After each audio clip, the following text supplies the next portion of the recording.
back to my author commentary for Prince of Song and Shade. Today we're up to chapter 23. Chapters 23 and 24 are very brief chapters. So what I'm going to do today is I'm going to go through 23 and 24 and then add on 25 as well. So we get quite a few things to unpack, which I'm really excited to get into. So let's do it.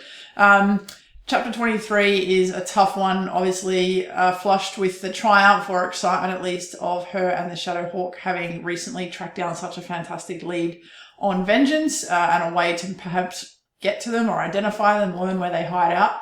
Talyn heads back to the Citadel intending to weapon up, essentially get herself some extra weapons, starts thinking about a plan for how she and the Shadow Hawk can attack this lead or follow it down. But when she reaches her quarters, she receives an urgent message that it is from her mother to say that her father, Triss, has been attacked and is deathly unwell and that she needs to get home as quickly as possible. Of course, Talyn adores her father, so her instant reaction here isn't surprising. She's overwhelmed with grief. And that essentially, even though she acknowledges in the moment that she's abandoning the Shadow Hawk and the lead they have and this lead that the first blade of the Cullinan tells her is important, critical even to the safety of the Twin Thrones, she still gives that up to get on that boat as quickly as possible and get home. Part of that is obviously she adores her father, she prioritizes for her family, but part of it obviously also is the grief that she still feels over Sari. That's still very much close to the surface despite the healing she's done, and that kind of triggers that other grief in a way, and she just feels like she needs to go home and hope that her dad's okay. So that's chapter 23, and then interestingly we get the flip side, or at least Cuinn's perspective of that in chapter 24, because Theak and the wolves, or at least the Talyns, get Talyn's message that she's headed home because her father has been attacked, and they go straight to Cuinn to ask him for permission to, at least for some of them, to travel after her, to be with her while she's either helping her father recover or in the event that he dies. This chapter starts off though with Cuinn returning to the city. He's been waiting to his room. He's been waiting down in the city for hours, for turns for Talyn to come back, and she hasn't. And he initially believes that she's abandoned him for whatever reason, found something more important to do, and that sense of betrayal and the despair that he feels again is outweighed because of so much by the fact he's so hopeful of her presence and her help. And every time that kind of gets taken away or modified in some way, it hurts him. We get a little snippet of Jasper since Cuinn has taken or adopted him. He's still a fierce little kitten, but he's kind of starting to calm a little bit, at least around Cuinn and his song magic. But then then Theak shows up and manages to ask Cuinn for permission for some of the wolves to travel down to the Twin Thrones. And it's the Cuinn's perspective in this scene is so interesting because half of him's like desperately egging Theak on. He wants Theak to ask the question so that he can say yes to it.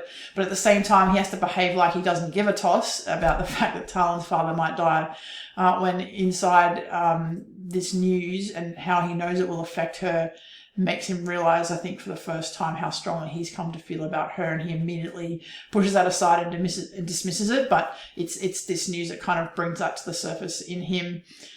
Theak and the wolves trail out, pleased that they've been given that permission. Cuinn relieved that they managed to ask.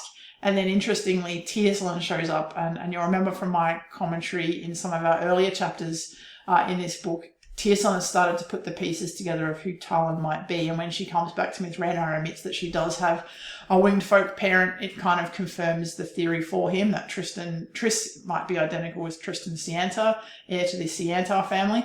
So when he hears the news, he goes in a panic to Cuinn because there are implications to this that reverberate back to Mithranar, back to the royal family, back to the noble houses. If the heir to the Siantar family is killed, that's big news, big deal. It has an impact on things. But the panic that spurs him there, reason kind of catches up, and I think he realizes in that moment he can't trust Cuinn. He doesn't know Cuinn as a Shadow Hawk. He only sees the facade that Cuinn has shown the world. And while Cuinn can kind of see him on the precipice of sharing whatever information he has, in the end, Talyn decides not to, which is obviously hurtful for Cuinn, even though it's understandable. So Talyn kind of retreats. But it is interesting, I thought, that Talyn is the one person in the world outside Tristan himself that understands Talyn's father dying has big implications, big strategic implications, and not necessarily for the Twin Thrones, but for Mithranar. So another kind of fun chapter then, it was, like I said, fun to write the external Cuinn, the one he had to present to the wolves when they came to ask him for help, and then the internal Cuinn happening at the same time, who hates what he had to say and kind of begging Theac to do what he needed to do so that Cuinn could help. Then we have chapter 25, which is Talyn's arrival back home. There are a few things to unpack in this chapter, so I'll just go through it from beginning to end. On the less emotional side and more of the kind of the world building side, we get our first look here at Port Luckley, the capital city of Conmore.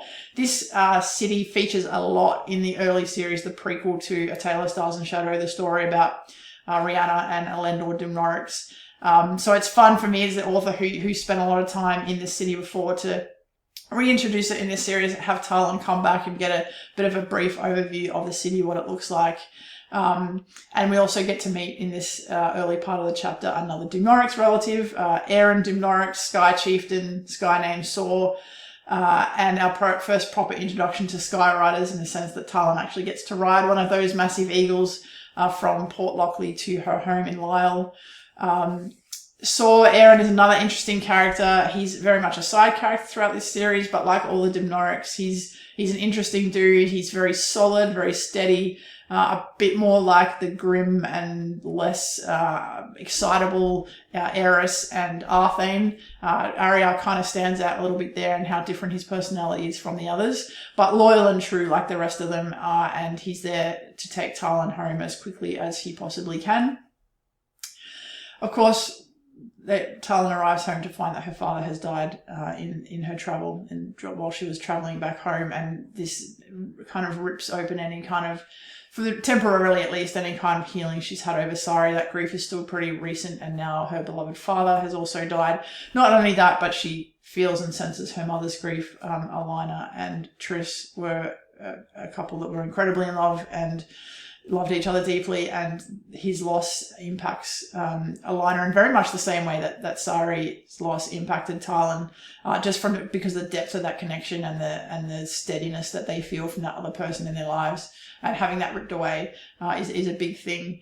But Talyn gets back into the house immediately to have a scrawled note written for her saying, "Wait for us." And as we find out later in the chapter, that's from Levs and Cinia, her two best Caladan friends. They're on their way. They've heard the news and snuck away from their current Caladan assignment so they can come and help Talyn hunt for the killers, which we'll find out, which is a big fun event, I think, in the next chapter. But this chapter also serves to underline, as does the next chapter, in fact, that it showcases the Dumnorix bond, how close they are, what a powerful connection they have between them, and how they rally together in a crisis. Alina might have stepped away from the throne. She might have no political rank, no political power, no influence, but the king of the Twin Thrones, he's dropped everything and he's on his way to this farm in the middle of isolated northern Columbia so he can attend the funeral of his cousin's husband. Arthane has done the same thing. Ariel's on his way, as is Alira.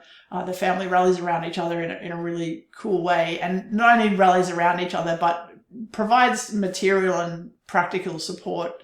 You'll find out in subsequent chapters that, Ariel's got the Aimsy rounded up to help run the farm, and Aaron's helping to make food for the funeral, all that sort of thing. They don't hold themselves above getting down and dirty and just helping each other out and whatever is needed.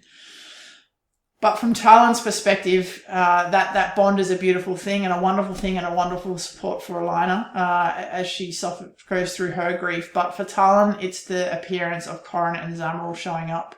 That scene where they appear and where they tell her they were able to make it in time, they were able to travel so quickly because every single one of the wolves put in their entire week's wage. Now, keeping in mind, most of the wolves are poor folk from the Dock City who probably don't have any other money or food or whatever it might be, and giving an entire week's wages probably means they're going hungry for a week. The fact that they would do that for Talyn without thinking, the fact that Corin and Zamril did everything they could to get there, every time I read that, it still chokes me up, and it's a really beautiful, I think, portrayal of how close that wolf found family is. And the minute they appear, Talyn feels better. That kind of spiraling grief and anxiety immediately calms. She still feels it, but she's back in control of herself. And then we get a fun team up. Levs and Cinia appear. They meet Cuinn and Zamrul, and they make plans for what they're going to do the next day, which I said is a lot of fun, and we'll talk about that in the next chapter. And then we finish this chapter with Talyn kind of stripped bare a little bit of her defenses by the grief that she's feeling and by everything, by her wolves showing up, by the Dumnorix being around her, and finally admits in a conversation with Sari that her true motives in returning to Mithranar had a lot more to do with the Shadowhawk and his goals and what he's trying to do than she's admitted so far, and also how much she likes him. So in two different ways, this event has made both Talyn and the Shadowhawk, I think, realize how close they've become, or how much they like each other, or feel strengthened by the other, even though both kind of immediately dismiss that because of its potential implications. So yeah, some quite emotional chapters there. I felt bad writing this poor Talyn. I hated doing this to her, having her father die. It's part of the strategy, obviously, that spoiler alert, that Tarkos and Azralan are planning. Tarkos needs her to be in the Twin Thrones so that when they marry, he has the influence. It makes it a lot easier for him to step into the throne once Arthane is dead. But Talyn stubbornly persists in A, not being interested in joining the court, and B, being out of the Twin Thrones in Mithranar. He's trying to figure out how to get her back there. He thinks the death of her parents, one of her parents, would do that. He assumes that she will rally around the crown like the other Dumnorix have and would. And that's the reason her father has died. So it wasn't a gratuitous death, but it was hard to do that to her again, and I feel for her. But I also think it's a way, it really shows in coming chapters that as hard hit by it as she is, she's grown a lot from learning to start healing from Sari's death, and she manages this one, as horrible as she feels, I think she manages this one a lot better, and in part that's because she lets the wolves help her and she doesn't try to do it on her own. So yeah, if you have any further questions or comments about any of these three chapters, please drop them in the links below. I would love to talk more about this one. Otherwise, I hope you enjoyed this, and I really look forward to seeing you in chapter 26. I hope you have a great day. Bye.